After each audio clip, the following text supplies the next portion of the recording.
چۆن ئینسان بتوانێتن خوای خۆی لە خۆی ڕازی کاتن. طبعا ئینسان بەتایبەتی ئێمەی موسڵمان بەڕاستی دەبێ هەم و غەممان ئەوە بێ چۆن خوامان لێ ڕازی بێتن، چۆن بگەینە قۆناغ و مەرحەلەیەک کە بگەینە ئەو ڕەزامەندیەی کە خوای پەروەردگار دەفەرمێ وەڕضوان من الله ئەکبەر. ڕەزامەندی خوای پەروەردگار لە هەموو شتێک گەورەترە. لەوانەیە بە خەیاڵی من و ئێوەشدا بێتن جا مامۆستا ئێمە چۆن دەگەینە ئەو ڕەزامەندیەی خوا کە ئەو هەموو پیا و چاک و پێغەمبەرانە و سوڵەحا و شەهید و ڕاستگۆ و ئەوانەی کە شەونخونیان بینیوە بۆ سەرخستنی ئەو دینە، ئەوانەی کە ڕوحی پاچی خۆیان بە قوربانی ئەو دینە کردووە، چۆن دەتوانین ئێمە کە لاقمان لەسەر لاقی داناوە ئارەقەمان نەکردووە چۆن دەتوانین بگەینە ڕەزامەندی خوا؟ لەبەرەوە خۆشەویستانم ئەگەر لە خۆم و لە ئێوەش بپرسم بڵێم چێ ئاواتێکی هەیە، چه ئاواتێکت هەیە لەو دنیاە، هەر یەکێک ئێستا پێدا بێم لەو خوشکە بەڕێزانەوە هەتا ئاخر کە سوودەگاتەوە خۆم تەماشە دەکەین لەوانەی هەر یەکە و کۆمەڵە ئاوات و حەز و ئارەزوێکمان هەبێ پێی بگەین.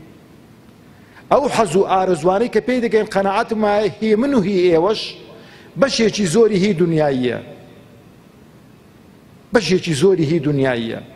هیوەمان هەیە دەڵێ وەڵای ماوەستا من ئاواتە خوازم، چکە ڕۆژێک برایەک پۆستێکی کردبوو دەیگۆ خوازیارم خوای گەورە پێش بمرم ڕۆژێک لە ڕۆژان سیارەیەکی ئاخر مۆدیلم بە قسمەت کاتن فەڕەیەکم پێ لێدا بایە. هەموو ئاواتەکەی ئەوە بوو. ئیوا هەیە دەڵێ خوازیارم قاتێکی کردە بە بکەم، خوشکە بەڕێزەکانی خۆم بە تایبەتی کە ئێستا زێر گرام بووە لەوانەیە بڵێ وەڵای خوازیارم کە دەستە بازنەیەکی جوان ملوانکەیەکی جوان تاسەی قەدیمی دایکانمان تاسە زێڕێک چی و چی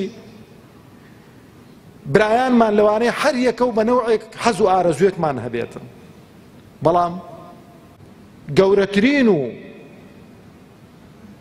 پڕبەهاترین حەز و ئارەزوو ئەوەیە کە بگێ پلە بەرزەکانی بەهەشت، خوای گەورە بە قسمەتمان بکات.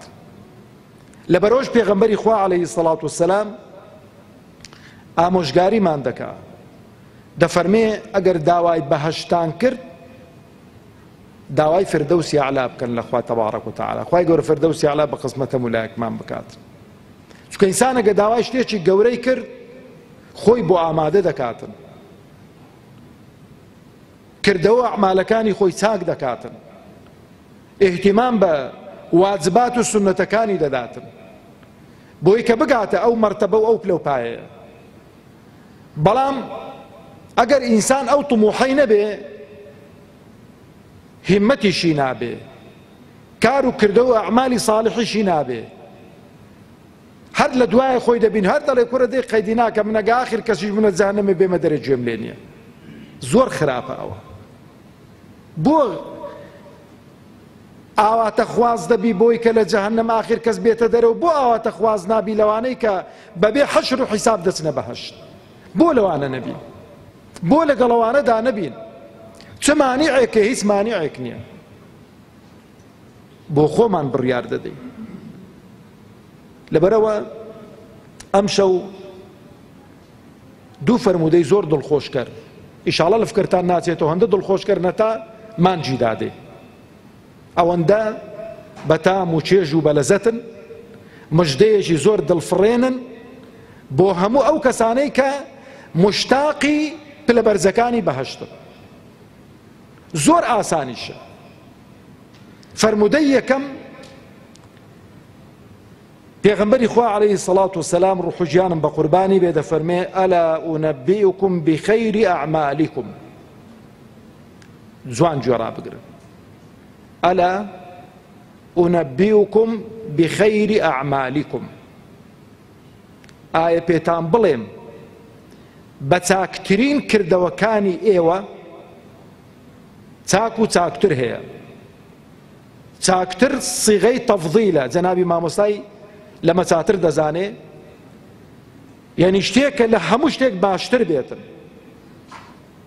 ئەلا ئونەبیوکم بخەیری ئەعمالیکم، پێتان بڵێم بە چاکترین کردەوەکانی ئێوە لە چێ؟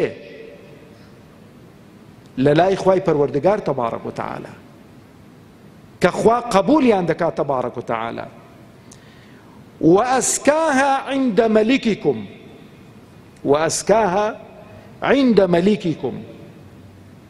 وأو كارو كردواني كزور زو قشة دكن، كلمة زكاة لقشة كردنا وهاتوا للاي مليشي ايوه بادشاي ايوه خالقي ايوه لهمو كارو كردو كان زياتر تدكن قشة دكن. تشبيه نبي دەچی دەڵێ کاکە ئەو نەمامە دەموێ لە بەر دەرکەی حەوشەی خۆمی بچەقێنم. کابرای نەمان فرۆش دەڵێ دایە گیان مامە حاجی برای بەڕێزم، ئەو نەمامە بەبە ئەو نەمامە درەنگ گەشە دەکاتن، وەرە ئەو نەمامەت بدەمێ زوو گەشە دەکات و زوو بە ساڵێک دوو ساڵان نایناسیەوە. لەبەرەوەی پێغەمبەری خوا عەلەیهی سەڵات وەسەلام دڵسۆزترین کەسی ئێمە بووە. النبي أولى بالمؤمنين من أنفسهم. پێغەمبەری خوا عەلەیهی سەڵات وەسەلام ڕوح و گیانمان بە قوربانی بێ لە ئێمە دڵسۆزتر بووە بۆ ئێمە، لەبەرەوە هەرچی کە چاکەیە پێی ڕاگەیاندوین، هەرچی کە زۆر زۆر باشە بۆ ئێمە ڕێنمونی کردووین. وأزكاها عند ملككم، لە لای مەلیکی ئێوە، لە لای خوای ئێوە، لە لای خالقی ئێوە لە هەموو کار و کردەوەکانتان زیاتر گەشە دەکات، نەما دەکات، زۆر دەبێ. وأرفعها في درجاتكم، پلەو پایەتان لە لای خوای پەروەردگار واستە بەو کار و کردەوانە لە هەموو کار و کردەوەکانی دیکە بەرزتر دەبێتەوە. دەبێت چ کار و کردەوەیەک بێ یا رب العالمین. وخير لكم من إنفاق الذهب والورق.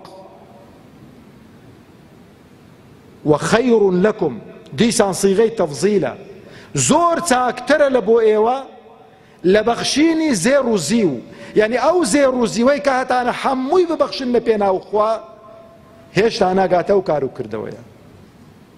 طبعا اسلوبي بيغمبري اخوان روحو جانم بقرباني بزور عزايب هم مراق كردون. جمعي اصحاب رحمتي خوان اللي بهميان كردواري خومان دلي واقيان ورماوا چونکە هیچ چاکەیەک نەماوە نەیکەن ئەوان، هیچ عەمەلێکی ساڵح نەماوە نەیکەن، بەڵام لەگەڵ ئەوەشدا پێغەمبەری خوا عەلەیهی سەڵام تووشی شۆچیان دەکاتن. هەمیان ئاوە چاویان بڕیوەتە پێغەمبەر عەلەیهی سەڵات وەسەلام، دەویان لێک بۆ تۆ بزانن چ کار و کردەوەیەکە تا ئێستا لەو هەموو ئەعمال و لەو هەموو کار و کردەوەی باشترە پێیان نەزانیوە. وخير لكم من إنفاق الذهب والورق، لبخشيني هرتي زي الرزي وهتانا بي بخشن لوش باشترا أو زال تواونا. وخير لكم من أن تلقوا عدوكم فتضربوا أعناقهم ويضربوا أعناقكم. لوش باشترا كالقل دجمناني خوار روبرو ببنوا لملياندن و لگردنیاندن لپێناو خوای پەروەردگار بیان کوژن و ئەوانیش لەمل و گردنی ئێوە بدەن لە پێناو خوادا ئێوە پلە و پای شەهیدیتان بە قسمەت بێتن. لەوەش گەورەترە. ئەو جا دەفەرمێ قالوا بەلا بداەتی لە چی دەست پێ کرد پێغەمبەری خوا؟ ئەلا ئونەبیوکم، پێتان بڵێم ئەو شتانەی کە پێغەمبەری خوا عەلەیهی سەڵات وەسەلام باسی کردن، فەرمووی ئەوەی کە من پێتان دەڵێم لەو شتانە لە هەمووی باشترە، پێتان بڵێم؟ فەرمیان بەلا. بەڵێ پێغەمبەری خوا پێمان بڵێ. فەرمووی قال ذكر الله تعالى، ذكری خوای پەروەردگار تەبارەک و تەعالە، طبعا بە کوردەواری خۆمان کە دەڵێ زیکر یعنی ئەتۆ یاد و ستایش و مەدح و سەنای خوای پەروەردگارت لەسەر زوبان لا نەکەوێت، قەت خوای پەروەردگارت لەبیر نەچێتەوە، قەت خوای پەروەردگار تەبارەک و تەعالا یادی خوای پەروەردگار لەسەر دڵ و دەروون و زبانت لا نەچێتن. لەبەرەوە پێغەمبەری خوا عەلەیهی سەڵات وسەلام ڕوح و جانمان بە قوربانی بێ دەفەرمێ چاکترین کەس ئەو کەسەیە کە چییە؟ مازالە یان مادامە لیسانه ڕەتیبەن بذیکری الله، چاکترین کەس ئەو ئینسانێک کە زوبانی بەردەوام پاراوی بە زیکری خوا دانیشتووە بەدڵ سبحان الله الحمد لله لا إله إلا الله الله أكبر. لبروش باوكمان أبو الأنبياء إبراهيم عليه الصلاة والسلام كاتك بيغمبر دبيني عليه الصلاة والسلام دا فرمي سلام لأمتك بك بيان بلي بهشت زور خوشة داروبار و باخاتي بهشت زور خوشة بيان بلي قديانوي داروبار يعني لبهشت زور بي بازور سبحان الله وبحمده سبحان الله العظيم بك هر جارێک گوتان سبحان الله وبحمده سبحان الله العظيم خوای پەروەردگار دارێکتان لە باخچەی بەهەشتان بۆ دەڕوێنیتن خوا بە قسمەتمان بکات. معاذی کوڕی جەبەل ڕەزا و ڕەحمەتی خوای لەسەر بێ کە گوێی لەو فەرمودەی پێغەمبەری خوا دەبێ ڕوح و جانم بە قوربانی بێ دەفەرمێ ما شيء أنجى من عذاب الله من ذكر الله، هیچ شتێک وەکو ئەوەی نییە کە لە عەزابی خوا بتپارێزی وەکو زیکری خوا نەبێت. زیکری خوا تەبارەک و تەعالا پلە و پایات بەرز دەکاتەوە. خۆشەویستانم خوشکە بەڕێزەکانم بینە بەر چاوی خۆتان، غەزوەی ئوحود بینە بەر چاوی خۆتان، غەزوەی بەدر بینە بەر چاوی خۆتان، غەزوەی خەندەق بینە بەر چاوی خۆتان، ذات الرقاع جا پێدا وەرە هەرچی کە هەیە ئەو سەحابە ئەو ماندووبوون و مەشەقەتیان کردووە، بەڵام ئەتۆیەک ئەمنێک لە ماڵەوە لەبەر سبلیت لەبەر پانکە دانیشتووی بە زیکری خوای پەروەردگار تەبارەک و تەعالا و پێش زۆرێک لەوانە دەکەویەوە. بەڵام بەڕاستی زیکر دەبێت دووسێ شەرتی تێدا بن. یەکەمیان ئەو خوای کە تۆ زیکر یادی دەکەی، ستایشی دەکەی، تەسبیحاتی بۆ دەکەی، سبحان الله والحمد لله بۆ دەکەی، دەبێت بتناسی بێتن، دەبێت بتناسی بێت کە دەڵێی سبحان الله پاک و بێگەردی بۆ خوا، الله ئەکبەر خوا لە هەموو شتێک گەورەترە، دەبێت لە مەیدانی عەمەلی و لە مەیدانی کردەوە ئیسپاتت کرد بێتن. دەبێت گەورەی و عەزەمەتی خوا لە دڵ و دەروونماندا جێگیر بوو بێتن. دەبێت تام و چێژ و لەزەتی خواپەرستی و دینداری لە دڵ و دەروونماندا هەستمان پێکرد بێتن. ئەو سبحان الله والحمد لله ولا إله إلا الله والله أكبر دەبێت لە خراپە و خراپەکاری بتپارێزێتن. دەبێت ئەو زیکر و ویردە لە سەفی زاڵمان و ستەمکارانی جیا کردبینەوە. ئەو زیکر و ویردە دەبێت ئەتۆ هێنابیە ڕێیزی پیاوچاکان و ساڵحان، نەک تەسبیحێکی 101 دنچیمان پێ بێ ئەو تعلیق نییە لە تەسبیح، بەخۆشم تەسبیح هەڵدەگرم بەس نمونەیە دەیهێنمەوە. ڕۆژێ 1000 سەڵەواتی لێدەی، بەڵام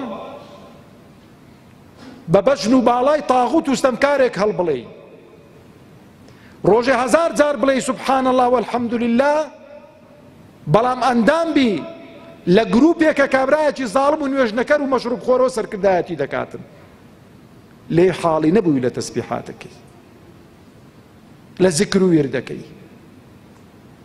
لەبەرەوە پێغەمبەری خوا عەلەیهی سەڵات وسەلام کاتێک کە ئەو مژدە بە موسڵمانان دەدا دڵیان زۆر خۆش دەبێت، زۆر پێی ئاسوودە دەبن. لە فەرموودەی کۆتاییدا پێغەمبەری خوا عەلەیهی سەڵات وسەلام دەفەرمێ ئەفەلا ئوعەللیمکم شەیئا، ئەو جا بە سیغەیەکی دیکە شتێکتان فێر بکەم، یان ڕەفیقینە براینە خوشچینە شتێکتان فێر نەکەمە من کە ئیستیفادەی دوا ڕۆژی ئێوەی تێدا بێتن دەفەرمێ تدركون به من سبقكم شتێکتان فێر بکەم بگەنە ئەوانەی کە لە پێش ئێوە ڕۆیشتوون چێن ئەوانەی کە لە پێش ئێمە ڕۆیشتوون پێغەمبەرانن عەلەیهیمو سەڵات وەسەلام شوهەدا و ساڵیحەکانن پیاوچاکانن ئەوانن کە بۆ خوا سوڵحاون ئەوانن کە بۆ خوا سوڵحاون خوا لەوانەمان حیساب بکە یا رب العالمین یا ڕەبی خوا بە کاروانی ئەوانەمان بابگەێنی لێرە پێغەمبەری خوا عەلەیهی سەڵات وەسەلام دەفەرمێ ئەفەلا ئوعەللیمکم شەیئا شتێکتان فێر بکەم تدركون به من سبقكم دائما ئینسان تەمەنا دەکا دەڵێ خۆزیا بە ئیمامی ئەبوبەکر گەیشت بە خۆزیا بە ئیمامی عومەر گەیشت بە خۆزیا عائیشەم بینی بە خۆزیا فاتیمەم بینی بە خۆزیا لە خزمەت ئەو سەحابی و سەحابیانەدا بە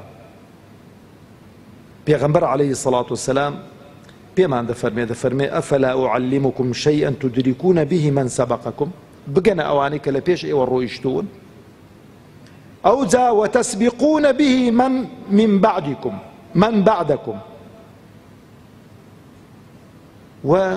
و پێش ئەوانەش بکەونەوە کە لە دوای ئێوەدا دێن و پێشیان بکەونەوە ولا يكون أحد أفضل منكم إلا من صنع مثل ما صنعتم هیچ کەس لە ئێوە باشتر نابێ لە ئومەتی محەممەد عەلەیهی سەڵات وەسەلام ئیلا کەسانێک نەبێ ئەوەی کە ئێوە کردوتانە ئەوانش بیکەن